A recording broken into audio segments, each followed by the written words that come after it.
Assalamualaikum,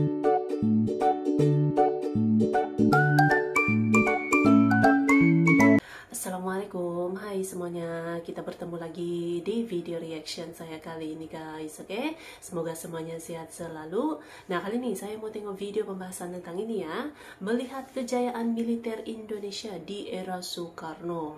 Jadi katanya itu ya, pada eranya Presiden Soekarno itu kekuatan militer Indonesia itu antara yang terkuat di dunia gitu ya. Alutsistanya itu memang yang terbaik gitu kan. So, seperti apa gitu kekuatan militer Indonesia di eranya Presiden Soekarno ini ya. So, jangan lama-lama lagi, mari sama tengok video ini. Let's go. Saudara-saudara, musuh kita yang terbesar, yang selalu merusak keselamatan dan kesejahteraan Asia, dan juga merusak keselamatan dan kesejahteraan Indonesia, ialah Amerika dan Inggris. Oleh karena itu, di dalam peperangan Asia Timur Raya ini, semboyan kita sekarang ini ialah hancurkan kekuasaan Amerika, hancurkan kekuasaan Inggris. Kekuatan alutsistanya tuh hebat gitu. Analisa Organisasi Internasional Militer Global Firepower merilis kekuatan militer Indonesia berada di urutan 13 dunia pada tahun 2024 ini. Untuk kawasan Asia Pasifik, Indonesia tercatat sebagai negara terkuat nomor 5. Sebelumnya, pada tahun 2011 lalu Indonesia masih berada di peringkat 18 besar dunia.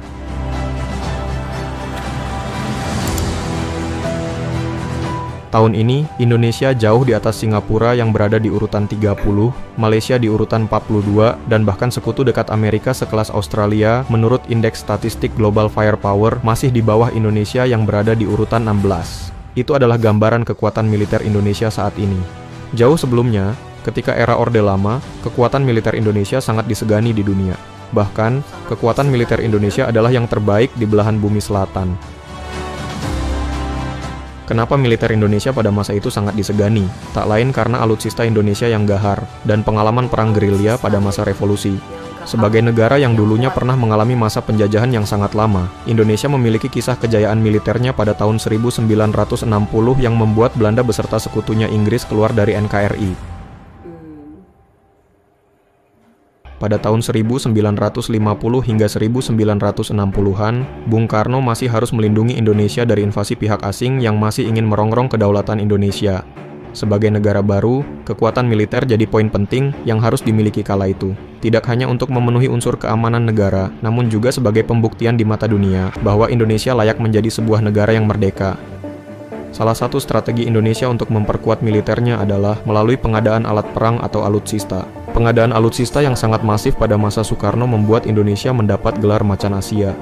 Dalam periode tersebut, dua sistem senjata yang paling banyak diakuisisi adalah kapal perang dan pesawat tempur.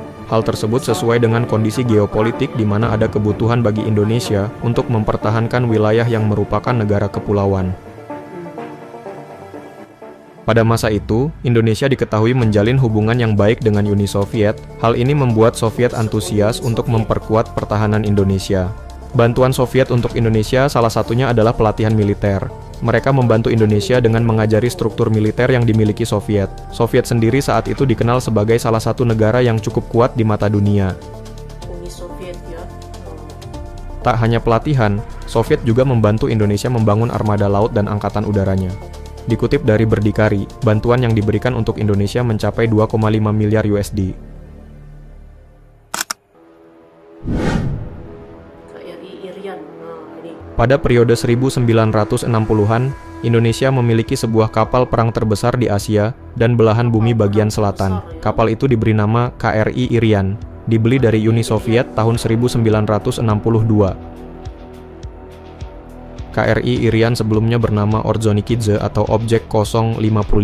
Nama kapal diambil dari nama Menteri Industri Berat era Stalin, Grigori Sergo Ordzhonikidze. Kapal ini dibuat di Admiralty Yard, Leningrad.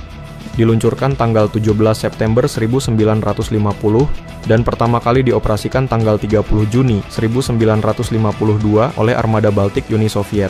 Panjangnya 210 meter dengan lebar 22 meter. Bobot kapal mencapai 13.600 ton. Kapal ini termasuk salah satu yang tercanggih pada masanya.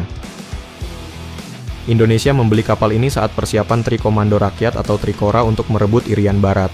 Sebelumnya Uni Soviet tidak pernah menjual kapal perang seberat dan sebesar ini. Terlihat bagaimana saat itu Soviet begitu mengistimewakan Indonesia.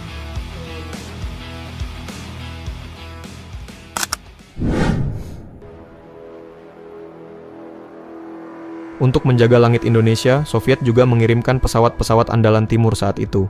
Pada tahun 1960-an, Angkatan Udara Indonesia menjadi angkatan udara paling ditakuti di seluruh dunia. Indonesia dikabarkan memiliki ratusan pesawat tempur canggih yang membuat negara-negara tetangga bergetar. Salah satu mesin perang tercanggih buatan Soviet yang dikirim ke Indonesia adalah 20 pesawat pemburu MiG-21. NATO menyebutnya pesawat MiG-21F Fishbat untuk jet tempur penghadang atau intercept yang paling ditakuti Barat kala itu. Bahkan mengalahkan pesawat tercanggih yang dipunyai Amerika, pesawat Supersonic F-104 Starfighter dan F-5 Tiger. Sementara Belanda masih mengandalkan pesawat-pesawat peninggalan Perang Dunia II seperti P-51 Mustang. Tentara Merah Soviet sering menyebutnya sebagai balalaika, yang merupakan nama alat musik tradisional Rusia. MiG-21 dibuat oleh pabrikan Mikoyan Gurevich. Soviet membuat pesawat ini untuk memenuhi permintaan Angkatan Udara Soviet akan sebuah pesawat tempur pencegat atau interceptor yang mampu terbang supersonik.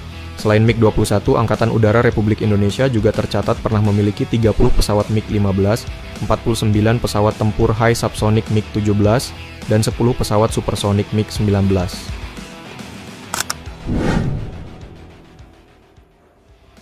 Militer Indonesia juga memiliki 25 pembom jarak jauh strategis Tu-16 Tupolev. Pada masa itu hanya Amerika Serikat, Uni Soviet, dan Inggris yang punya pesawat pembom secanggih yang dimiliki Indonesia. Pesawat ini juga dilengkapi dengan peralatan elektronik tercanggih pada masanya dan rudal khusus anti kapal perang AS-1 Cannel yang bisa menenggelamkan kapal tempur andalan Barat. Sayangnya tanpa alasan yang jelas, semua unit Tu-16 tidak diterbangkan lagi pada tahun 1969 dan keluar dari armada Angkatan Udara Republik Indonesia pada tahun 1970. Dirancang untuk menjadi serba bisa, Tu-16 diproduksi dalam berbagai varian untuk mata-mata, patroli maritim, pengumpul data elektronik intelijen, dan perang elektronik. Sebanyak 1.507 pesawat dibangun di 3 pabrik pesawat di Uni Soviet antara tahun 1954 hingga tahun 1962. Varian untuk sipil, Tu-104 Camel menjadi pesawat penumpang untuk maskapai penerbangan Uni Soviet Aeroflot. Kapal selam. Kapal selam ya. Soviet juga mengirimkan Indonesia beberapa kapal selam kelas Whiskey. Kapal selam kelas Whiskey adalah kapal selam buatan Uni Soviet yang dibuat pada era Perang Dingin. Desain dari kapal ini sebenarnya adalah versi sederhana dari kapal selam Jerman U-boat tipe XXI pada masa Perang Dunia II, walaupun kapal selam ini tergolong jenis yang berbeda sejak bisa menembakkan peluru kendali.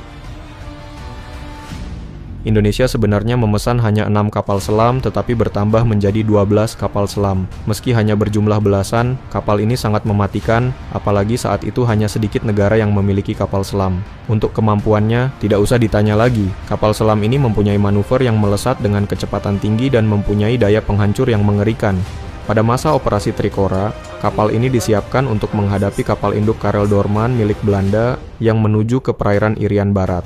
Walaupun Indonesia saat itu minim sumber daya manusia untuk bisa mengoperasikan kapal selam Whiskey, ada beberapa prajurit Soviet yang terus membimbing dalam operasi Trikora.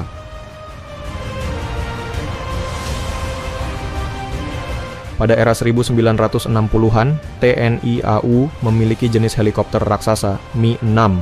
Mi-6 adalah helikopter buatan Soviet yang diproduksi oleh Biro Mil yang dipimpin oleh Mikhail L. Mil. Keluar pertama kali pada September 1957 dan merupakan helikopter yang terbesar di dunia dan memecahkan berbagai rekor dunia. Rekor terbesar disandang sampai muncul penggantinya pada awal 1980-an, Mil Mi-2 6 Halo. Salah satu sosok pahlawan yang dekat dengan Mi-6 adalah Atang Senjaja. Dia terlibat dalam penyiapan perakitan berbagai pesawat helikopter termasuk helikopter Mi-6. Ketika bertugas merakit pesawat Mi-6 tersebut, malapetaka datang kepada pemuda Bandung itu yang mengakibatkan gugurnya Atang Senjaja. Namanya diabadikan sebagai nama lapangan udara menggantikan Lanut Semplak. Saat itu, Angkatan Udara Republik Indonesia juga memiliki 41 helikopter Mi-4, pesawat pengangkut termasuk Antonov AN-12B. Alutsista militer Indonesia yang canggih kala itu didukung oleh personil militer Indonesia yang militan, sehingga kekuatan militer Indonesia era Soekarno sangat disegani dan tak bisa dianggap remeh. Bahkan, Belanda sampai mau angkat kaki dari Papua karena kekuatan Belanda sudah tidak sebanding dengan Indonesia. Kekuatan militer Indonesia pada periode tersebut merupakan bukti nyata dari kesinergian antara persenjataan modern dan personel militer yang berdedikasi. Mereka tidak hanya bertugas melindungi kedaulatan negara, tetapi juga memperkuat posisi Indonesia sebagai negara merdeka dan berdaulat di mata dunia. Keberhasilan ini mencerminkan komitmen kuat Indonesia untuk berperan sebagai aktor penting dalam menjaga stabilitas regional dan global.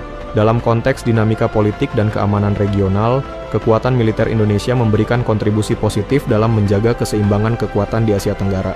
Dikutip dari laman antaranews.com, Presiden kelima Republik Indonesia Megawati Soekarno Putri pernah mengimpikan kejayaan kembali kekuatan militer Indonesia, sebagaimana pernah terjadi pada masa pemerintahan ayahnya Soekarno, di mana Indonesia dikenal sebagai negara paling kuat di belahan bumi bagian selatan.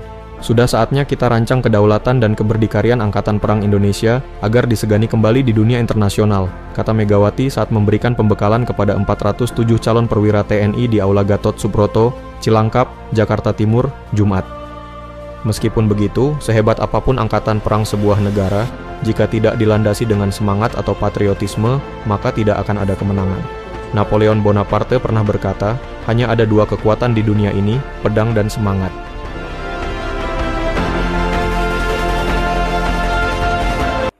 Oke guys, itulah dia video pembahasannya ini. Sejak eranya Presiden Soekarno pun kekuatan militer Indonesia itu sudah sangat disegani dengan kekuatan alutsistanya itu gitu ya, memiliki pelbagai alutsista yang canggih-canggih pada zaman itu gitu kan.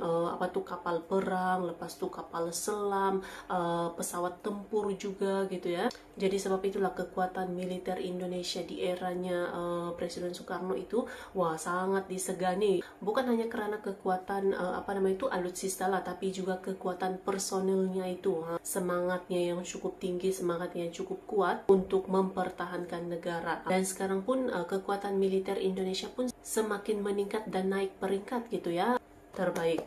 So, terima kasih banyak sebab kamu sudah menonton video ini. Jangan lupa macam biasa untuk support channel saya dengan subscribe, like video ini, dan jangan lupa untuk komen juga, oke? Terima kasih banyak dan kita jumpa lagi di video seterusnya. Assalamualaikum.